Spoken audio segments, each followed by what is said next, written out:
결혼 얘기를 해야겠네요. 그래서 둘이 결혼을 했는데 양코 라브닌이 쓴 톨스토이 전기 있습니다. 그거 여러분 혹시 톨스토이 가지고 나중에 레포트 쓰실 분은 도서관에 있으니까 빌려서 보도록 하시고요. 거기 보면 이제 둘의 결혼 생활이나 이런 거에 대해서 이제 자세히 써놨는데 저희 그 안나 까레니나에서 레빈하고 끼찌 그 키티의 이제 영어 발음 그러니까 까제리나의 영어 발음 키티를 또 러시아어로 끼찌 이렇게 발음해가지고 지금 끼찌라고 제가 아마 하게 될 텐데요.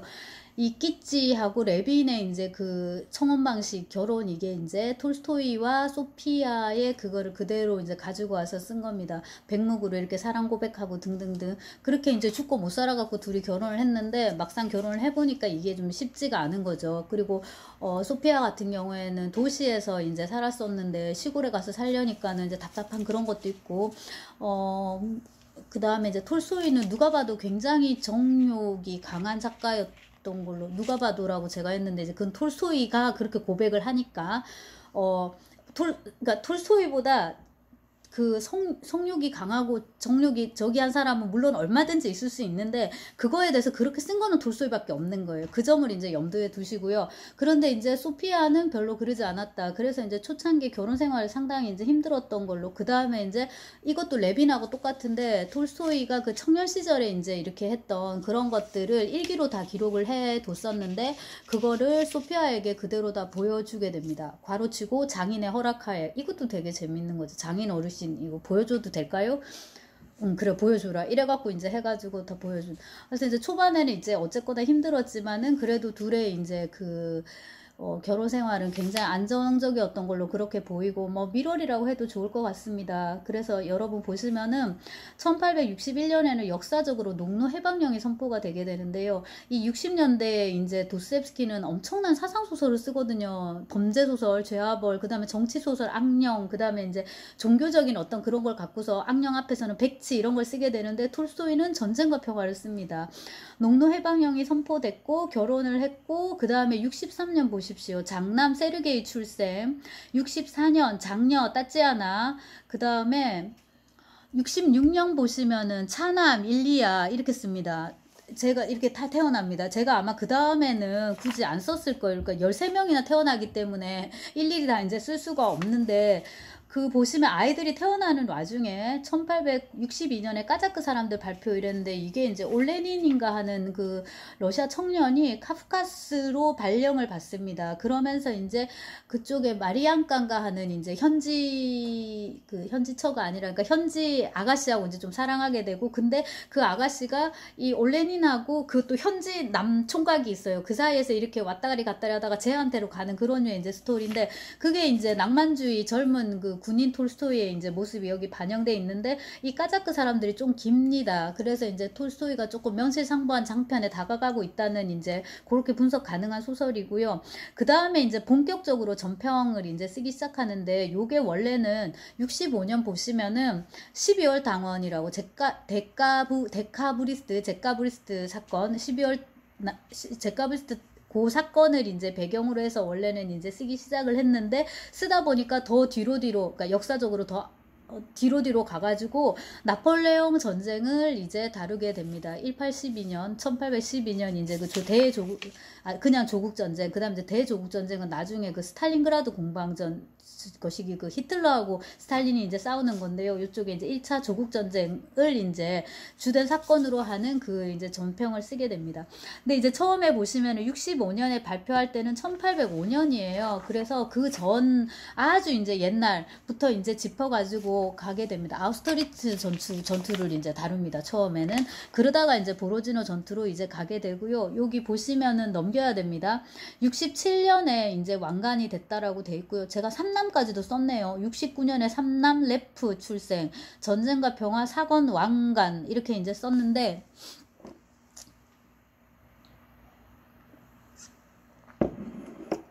네, 사권인데요. 지금 저희 그 민음사하고 문학동네에서 번역이 나오고 의류문화사에서 또 새로 번역이 나와가지고 갑자기 전쟁과 평화가 무척 풍요로워졌습니다. 아마 여러분들이 다 왕독을 하기는 힘드시겠지만은 그래도 이제 좀 들춰보시면 좋겠다는 생각은 들기는 하는데요. 사실 너무 길어가지고 수업 시간에 마땅히 이제 쓰기는 힘들고 톨스토이만을 다루는 수업 시간에 한번 이제 해봤는데 그럼에도 불구하고 아무도 발표자가 없고 제가 혼자서 다 저만 읽어요. 저만 읽었고 이제 여러분은 읽것만이라도 완독을 하자. 이제 제가 이렇게 해서 수업을 진행을 하고 그 다음에 그 프랑스에서 만화로 그려놓은 전쟁과 평화가 있습니다. 그 프루스트 잃어버린 시간을 찾아서 그것도 만화 버전이 있거든요. 근데 전평에 대해서는 조금 각별한 게 있는 게 어쨌거나 그 나폴레옹 전쟁은 나폴레옹이 졌지 않습니까? 러시아가 이겼고, 그 다음에 이제 나폴레옹 개인의 입장에서 보자면은 나폴레옹의 몰락을 가져온 이제 그 계기가 된 거죠. 확실하게. 거기서 이제 동사하고 완전 이제 말아먹어가지고 이제 그 다음에 이제 우리가 아는 그 나폴레옹의 스토리가 펼쳐지는데요. 그래서 프랑스 입장에서는 어쩌면 굴욕의 역사일 수도 있는데, 역사는 역사고, 전쟁과 평화는 소설이 좋으니까 우리가 가져와서 만화로 만들어서 우리 시리즈에 넣어줄게. 그 점이 이제 또 조금 훌륭하기도 했고, 그 다음에 이제 만화 자체도 요약이 잘 돼 있어가지고 제가 그거를 일부 스캔을 떠가지고 여러분하고 이제 공유를 수업 시간에 했던 기억이 납니다. 근데 이제 이번 수업에서는 교양이라 요것은 읽지 않고 이제 넘어가는데, 우리가 아는 그 대가 톨스토이, 거장 톨스토이의 이제 출발을 알리는 뭐 명실상부한 걸작이라고 할 수 있겠습니다. 이렇게 세월이 많이 흘러가지고 여러분 소비에트 시대 때 전평에 거의 맞먹을 만한 작품이 하나 나왔는데요. 셜로호프의 고요한 동강입니다. 그것도 이제 우리의 그 박경리의 토지나 조정래의 태백산맥, 뭐 황석영의 장길사 막 이런 대하소설인데요. 다시 이제 이렇게 역사가 바뀌어가지고 소련이 이렇게 무너졌지 않습니까? 소비에트가. 그러면서 이제 그 숄로프의 고요한 동강은 커리큘럼에서 빠졌어요. 하지만 전평은 아직도 살아남았습니다. 그래서 중고생들이 니네들 어쨌거나 팀을 짜서든 일부라도 읽어. 책을 읽지 않더라도 이 제목은 알아야 돼. 주제는 알아야 돼. 라고 이제 하는 작품이 바로 톨스토이의 전쟁과 평화입니다. 그만큼 이제 러시아 사람이 이제 러시아 독자들이 아끼는 이제 작품이라고 할 수 있고요. 이거를 쓰고 나서 얼마 지나지 않아 톨스토이는 바로 안나 까레니나를 쓰기 시작합니다. 보시면 이제 1873년이고요. 왕관이 되는 거는 1878년에, 그러니까 왕관은 77년이고요. 이제 단행본으로 나오는 게 1878년입니다. 꽤 오랫동안 썼고, 그 도스옙스키도 마찬가지인데 톨스토이의 소설도 여러분 다 연재 소설입니다. 근데 이제 이때는 월간이 아니라 2달마다 한 번씩 나오거나 아니면 개간 개념으로 이렇게 이제 나왔던 것 같은데, 워낙에 이제 독자층은 소수였지만 문맹률이 높았기 때문에, 그럼에도 불구하고 이제 도스옙스키, 톨스토이, 그 다음에 뭐 뚜르게네프 이 정도의 작가들은 상당한 이제 인기를 누렸던 당대의 이제 그런 작가들이고요. 톨스토이 같은 경우에는 이 안나 까레니나가 꺾어지는 이제 지점입니다. 여기서 이제 피크였고요. 그 안나 까레니나 우리가 이제 다루겠지만 거기서 이제 레빈이 생각이 많아지고 이제 막 그런데요. 좋게 말해서는 이제 사상이라고 할 수 있지만 제가 보기 이제 뻘 생각이 많아지는 이제 그 지점이 있는데, 거기가 이제 바로 톨스토이, 소설가 톨스토이가 사상가 톨스토이로, 설교자 톨스토이로 이제 넘어가는 지점입니다.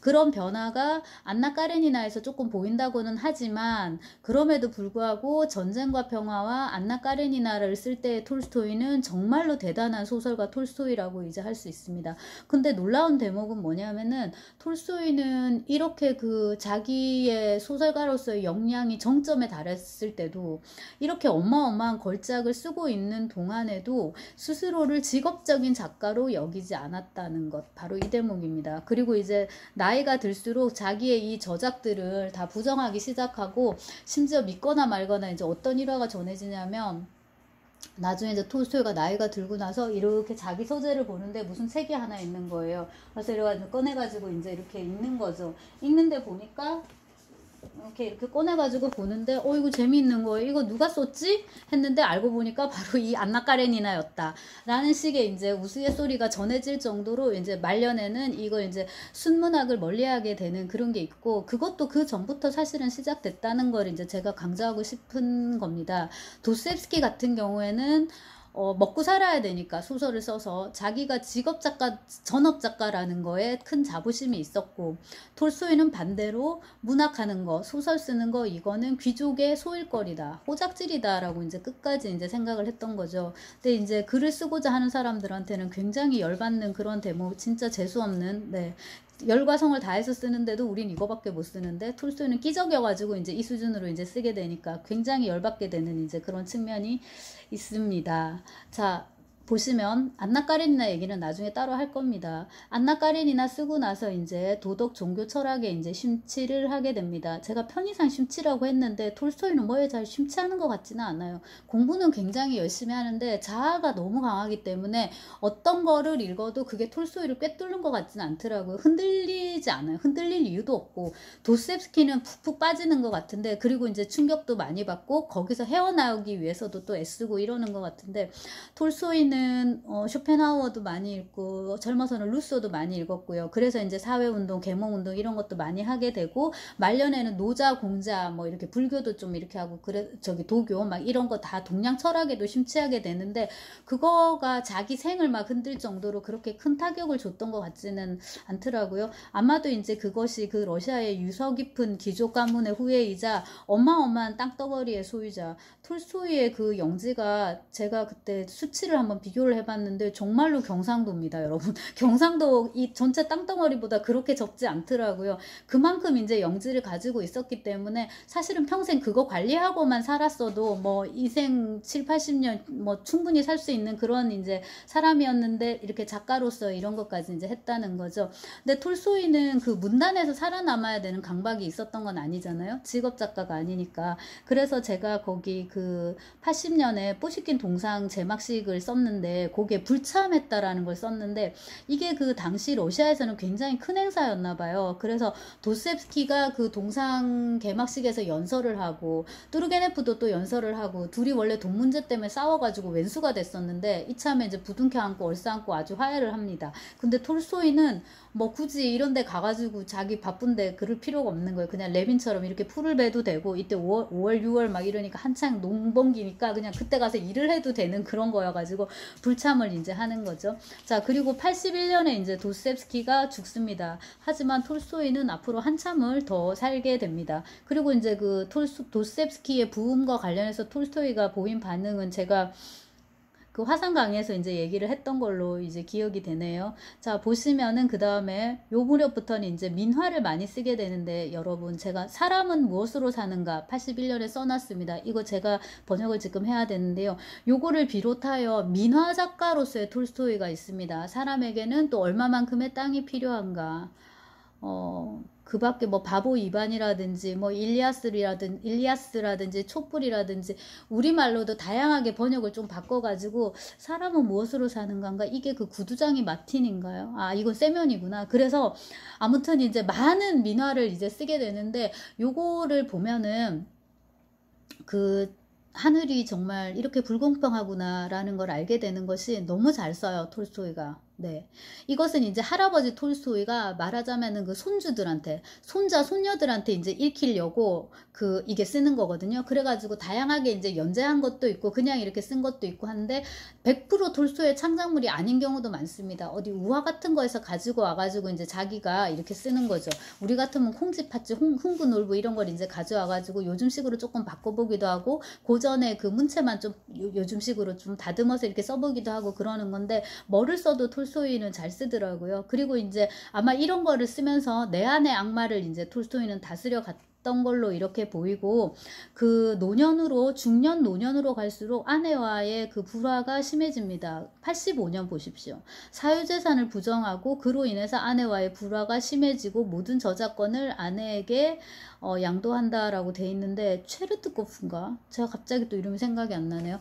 그래서 톨스토이의 비서 같은 사람이 하나 붙습니다. 근데 이제 소피아는 저거이 내 남편을 망친다라고 생각을 하는 거예요. 자꾸 이제 톨스토이가 저작권도 양도하겠다, 토지를 뭐야 이렇게 농민들한테 이제 풀겠다 막 이런 소리를 하는데 말씀드렸듯이 자식은 지금 13명이나 된단 말이에요. 당연히 이제 소피아 입장에서는 참을 수가 없는 상황이 되고 그 와중에 그 소피아가 쟤 둘이 뭐라고 그러니까 동성애라고 약간 이제 이런 소문까지 그 출처가 소피아였다라는 얘기가 있을 정도로 이제 부부 관계가 그렇게 치닫게 됩니다. 그 다음에 이제 종교적인 그런 정향을 이제 이때 톨스토이가 심하게 이제 보이게 됩니다.